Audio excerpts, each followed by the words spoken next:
Subscribe and press the bell icon to never miss an update from Firstpost. If you're anywhere near the news this election season, you've come across the term Model Code of Conduct. In a democracy, in our democracy, it's, let's just say, important. But what exactly is that? We'll tell you on Firstpost Explainers.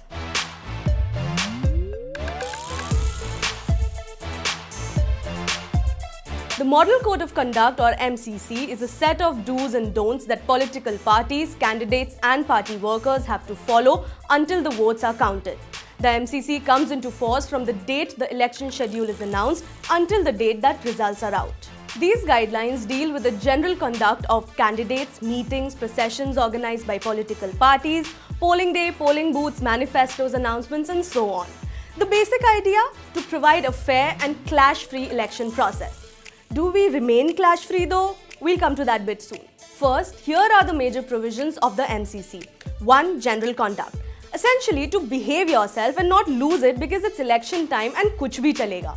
If you have to criticize a political party, it must be limited to their policies, programs, past record and work. You cannot use caste or communal incitement to get votes. You cannot bribe or intimidate voters. Yes, they still have to spell that out. You cannot organize demonstrations outside people's houses to protest against their opinions.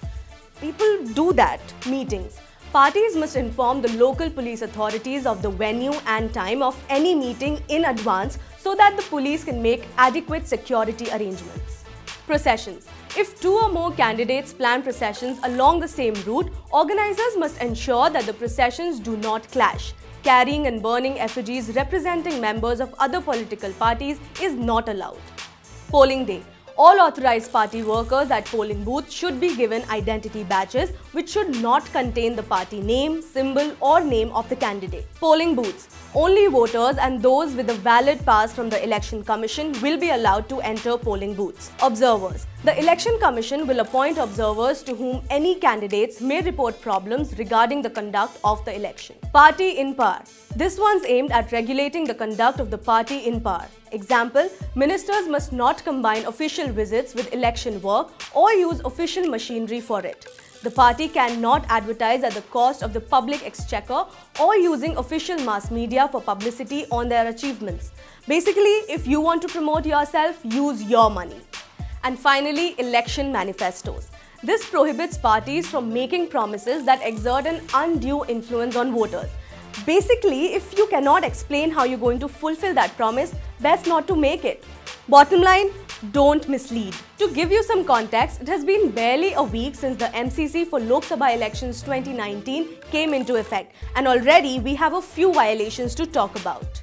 Union Minister Ravi Shankar Prasad took a swipe at Rahul Gandhi, saying they've complained to the Election Commission because Gandhi implied the Prime Minister's pockets were filled with public money, adding that the Model Code of Conduct clearly states that no leader should make unverified allegations against anybody. Kerala Chief Election Commissioner Tika Ram Meena warned political parties in the state against using the Sabrimala temple matter in election campaigning.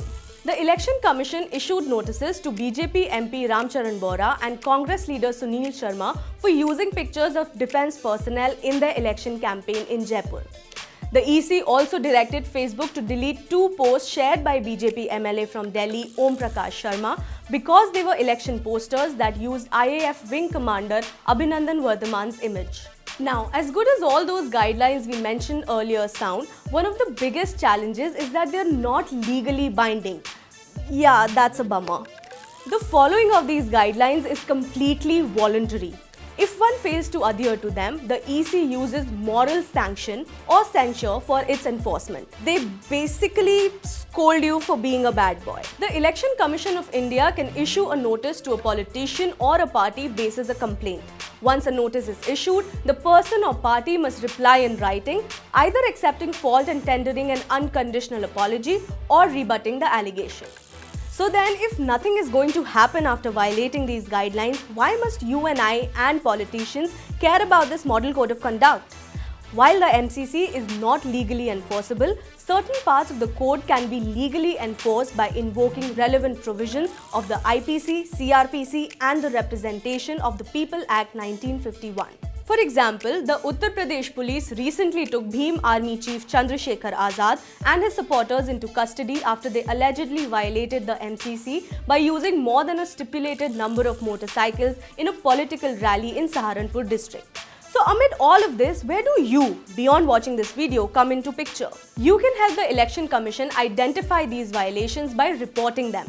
To help you do that, this year the Election Commission has also come out with an app called C-Vigil, where citizens can record on their mobile any violation of the Model Code of Conduct and send it to the election authorities for appropriate action. It is a simple Android-based mobile app which is user-friendly and easy to operate. All that one has to do is to simply click a picture or take a video and briefly describe the activity before uploading it on the C-Vigil mobile application. If the complainant desires to remain anonymous, they have the option to do so.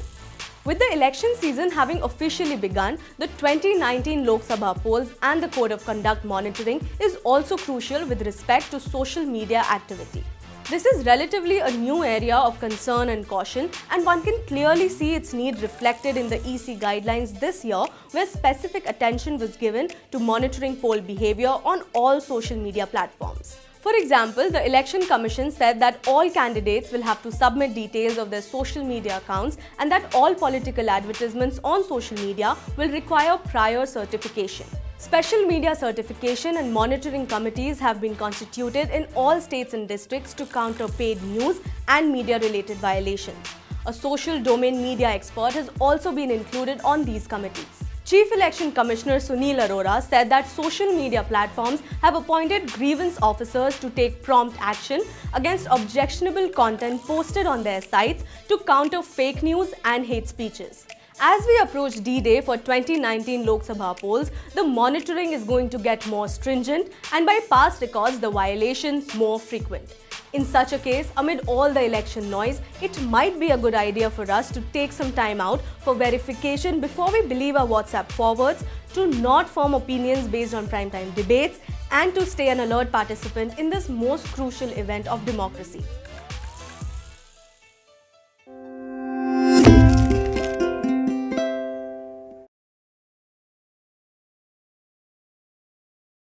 News18.com brings you Real Movies Awards 2019. Vote for your favorite stars. Log on to news18.com/vote and win exciting prizes. Vote now. News18.com Real Movies Awards 2019.